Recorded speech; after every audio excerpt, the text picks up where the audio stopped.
puis bonjour. Juste le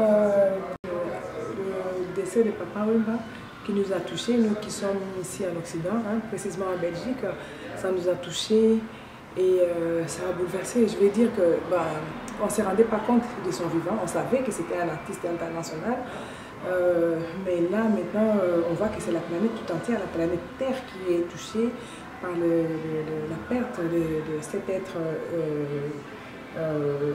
noble, de ces grands artistes en tout cas. Ce que j'allais dire, c'est que on ne peut pas souhaiter mieux.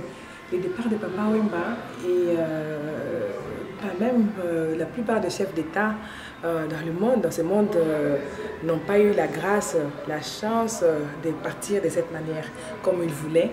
Hein, moi je trouve qu'elle était bien sapée. Une dernière collection d'un grand couturier, il avait son beau chapeau, il avait son sourire en bouche, sourire aux lèvres, devant son spectacle, en voyage. C'est vraiment un résumé de sa vie. Donc je pense que là où il est, si les larmes des gens pouvaient ouvrir les portes de paradis pour quelqu'un, je pense que Papa Wemba est au ciel pour l'instant en train de nous regarder. Il est en paix, qu'il repose en paix. Mais ce que j'allais dire aussi, c'est que nous, peuple congolais, tout ce qu'on a comme culture, tout ce qu'on a privilégié comme culture, c'est quoi? La musique, c'est pas mal, hein? Mais Papa Wemba, c'est un monument. Hein? Donc pour nous, c'est notre Elvis Presley, c'est notre Michael Jackson.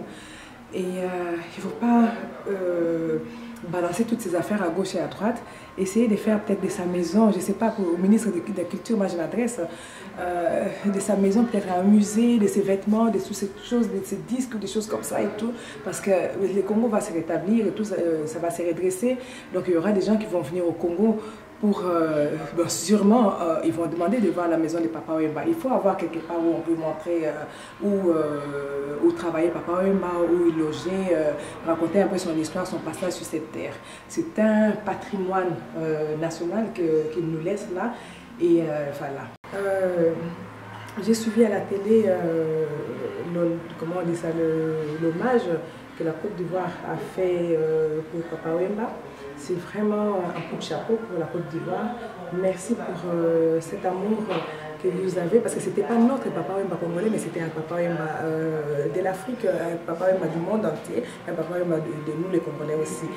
Et l'accueil de son corps au Congo, vraiment ça a ému, même de loin nous sommes émus. Si on pouvait vraiment par un claquement de doigts atterrir à Kinshasa pour y participer, pour y assister, on l'aurait fait, mais là on est empêché par les responsabilités qu'on a ici. Vraiment, un peuple congolais, chapeau, chapeau, chapeau.